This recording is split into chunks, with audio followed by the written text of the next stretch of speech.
నా భార్య వచ్చిన తర్వాత నేను చెడ్డనయ్యానని. అదే వాళ్ళ తల్లిదండ్రులు ఉండుంటే గమ్మునుంటారా అండి? ఈరోజు నేను గమ్మునుంటే ఎలా అండి? తనకి తల్లి అయినా తండ్రి అయినా అన్ని నేనే అండి. ఈరోజు తను వాళ్ళ ఇంట్లో ఆధారపడదు, నేను మా ఇంట్లో ఆధారపడను.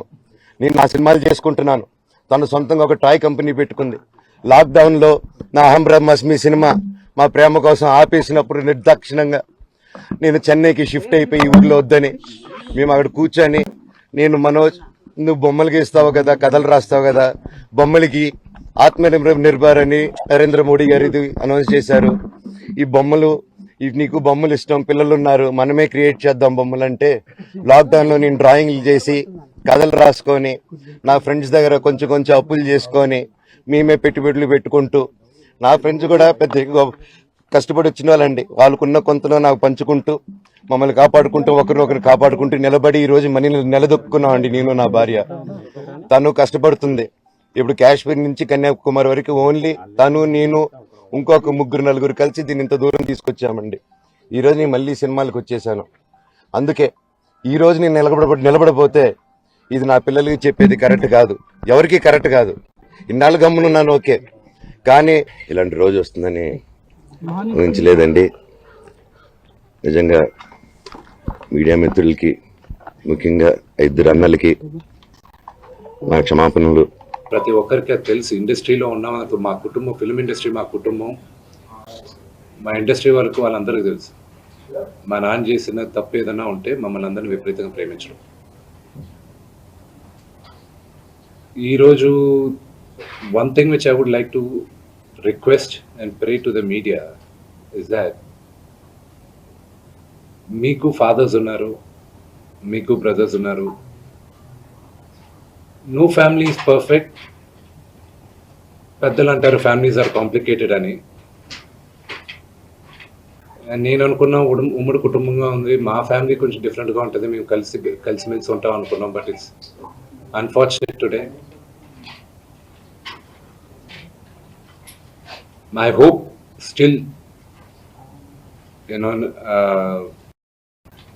there are things, there is light at the end of the tunnel and in hope చేస్తున్నాను. But one thing which I want to pray for the media is that మీ ఇళ్లలో పక్క ఇళ్లలో అందరి ఇళ్లలోనూ ఇష్యూస్ ఉంటాయి, లేకుండా ఉండవు. But do not sensationalise it.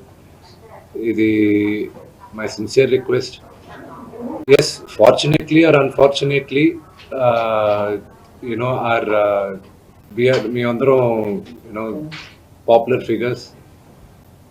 దానికి మీరు ప్రజలకు తీసుకెళ్లేది కరెక్ట్, కానీ మరి ఇంత కొంతమంది వరకు they have crossed all limits. Remember, మా అమ్మకి ఈరోజు ఉల్వా లేకుండా she is admitted in the hospital. ఇంటికి పెద్ద కొడుకుగా ఐఎమ్ కన్సర్న్, ఐఎమ్ వరీడ్. నాన్నగారికి నిన్న జరిగిన ఘర్షణలో ఆయనకి కొన్ని గాయాలు తగిలాయి. నేను కన్నప్ప సినిమా పోస్ట్ ప్రొడక్షన్ వరకు లాస్ ఏంజల్స్లో ఉన్నప్పుడు నాకు ఫోన్ వచ్చింది, ఇలా ఇంట్లో గొడవ జరుగుతున్నాయని. అన్నీ ఆపుకొని ముందు వచ్చేసాను. For me family first. నిన్న మార్నింగ్ దిగాను. But I'm not able to understand అది ఇంత నేను లేని ఒక 3-4 రోజులు how did this escalate so much అని. But I hope there is some respite at the end of it. But I also request the media, మీ అందరిని కూడా నేను నా విన్నపం ఏంటంటే, మీకు ఫ్యామిలీస్ ఉన్నాయి, మీకు ఫాదర్స్ ఉన్నారు, everybody's got their own families. I request you to have a little bit of restraint. That's my only request. And నిన్న జరిగిన సంగతి, ఒక టీవీ రిపోర్టర్ ఆయనకి గాయాలు తగలడం, ఇట్ ఈస్ రియలీ అన్ఫార్చునేట్. ఉద్దేశపూర్వకంగా ఎవరిని హర్ట్ చేయాలని లేదు. నిన్న మీరు విజువల్స్ చూస్తే, టీవీ విజువల్స్ మీరు కానీ కరెక్ట్గా చూస్తే, గేటు పగలగొట్టుకొని తోసుకొని గేటు ఎరగొట్టి లోపలికి వచ్చేటప్పటికి ఒక తండ్రిగా ఆయన రియాక్ట్ అయిన విధం చాలా తక్కువని నా భావన. కానీ ఆయన ముందుకొచ్చి మీరు విజువల్స్ కరెక్ట్గా చూసుకున్నారంటే ఆయన మీడియా వాళ్ళకి నమస్కరిస్తూ ముందుకొచ్చారు.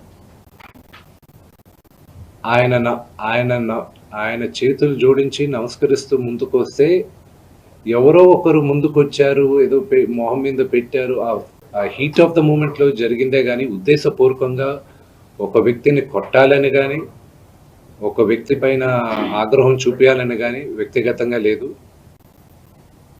ఆయన గాయపడిన ఆయన వాళ్ళ ఫ్యామిలీతో నేను టచ్లో ఉన్నాను, వాళ్ళ ఫ్యామిలీ మెంబర్తో మాట్లాడాను, వాళ్ళకి చెప్పాల్సింది మేము చెప్పాం. We're in touch with them and it is a really unfortunate incident. I wish this did not happen. ఇది జరుగుండకూడదు. It's really unfortunate.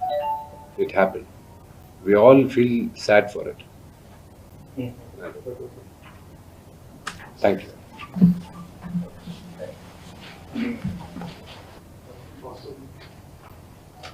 ఇలాగ ప్రెస్ మీట్ పెట్టాల్సిన వస్తుంది, ఇలా మాట్లాడాల్సిన వస్తుంది. ఇలాంటి సిచ్యువేషన్ మీకు కూడా నోటీస్ ఇచ్చారు ఉస్మానియా పోలీసులు. అసలు ఆ పిటిషన్ మీరు రెస్పాండ్ అవుతున్నారా కోర్టుకి వెళ్తున్నారా? ఈరోజు 10:30 మీద హాజరు కావచ్చు. సార్, నాకు ఒకటి అర్థం కాదు ఏంటంటే రచ్చకొండ పోలీస్ స్టేషన్లో చేసేది మాకు నోటీసులు రాకముందు మీడియాకి రిలీజ్ చేస్తున్నారు. It is really unfortunate. ఇది ట్రయల్ బై మీడియానా లేకపోతే do they really want to resolve something? I really need to understand that. ఈరోజు మార్నింగ్ న్యూస్ పేపర్స్లో నాన్నగారి గన్స్ సరెండర్ చేయాలి అని చెప్పి నాన్నగారికి నోటీస్ జారీ చేసిందని చెప్పారు. ఈరోజు మార్నింగ్ 10:55 మాకు వచ్చి నోటీస్ ఇచ్చారు. అంటే మేము న్యూస్ పేపర్లో చదివితే మాకు తెలుస్తున్నాయి ఇలాగా కమిషనర్ గారిని కలవాల్సి వస్తుంది అది ఇదని. ఈరోజు తెల్లారుజామున నాకు 9:30కి నోటీస్ జారీ చేశారు.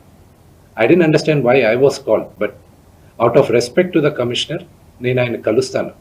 కానీ 9:30కి నాకు నోటీస్ ఇచ్చి 10:30కి వచ్చి హాజరవ్వమంటే ఆన్ వాట్ బేసిస్ నన్ను పిలిచారు? Do they know that I was not in the country? నేను అసలు కంట్రీలోనే లేను. నేను మార్నింగ్ వచ్చాను. And what basis are they calling me? What protection has a given my father?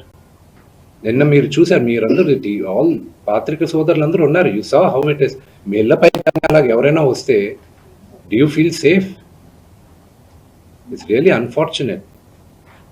అది ఇంకా respecting the chair of the commissioner వాళ్ళు పిలిచారు కాబట్టి నేను కలవాల్సిన అవసరం నాకు లేదు. As per law I don't have to meet them. Summons ఇచ్చారు రండి అంటే they are wrong because legally I came yesterday morning, but out of respect to the chair I'll go and talk to them. వివాదానికి గల కారణాలు ఏంటి sir? See, families are complicated అంటే ఆత్మగౌరవ పోరాటం చేస్తున్నా అంటున్నారు అనవసరం. మీరేం చెప్తారు? ప్రేమతో గెలవాల్సింది రచ్చబెట్టుకుంటే ఎవరు గెలవలేరండి. Only things can be won by love. నాన్నగారు ఏంటో, ఆయన మనస్తత్వం ఏంటో ప్రతి ఒక్కరికి తెలుసు. అంటే నాన్న చిన్నప్పటి నుంచి నన్ను చాలా ఇష్టంగా ప్రేమగా చూశారు, కేవలం మీ వల్ల మాత్రమే ఇదంతా కూడా జరుగుతుందని ఆరోపిస్తున్నారు. మీరు శత్రువుగా చూస్తున్నారు తమ్ముడుగా. ఆయన గురించి నెగిటివ్ గా మీరు పోర్ట్రే చేశారు, అందుకని ఇష్యూకి కారణమైంది అని అంటున్నారు. నాన్న మీద ఎప్పుడు నాకు గౌరవం ఉంటుంది అని చెప్తున్నారు మనసు. మీరేం చెప్తారు? దాని గురించి చెప్పేది ఏం లేదండి. వాళ్ళు పొట్టజించుకుంటే పీకులు కాలిపోయిన పడుతుంది. ఫ్యామిలీ గురించి ఐ విల్ నెవర్ స్పీక్.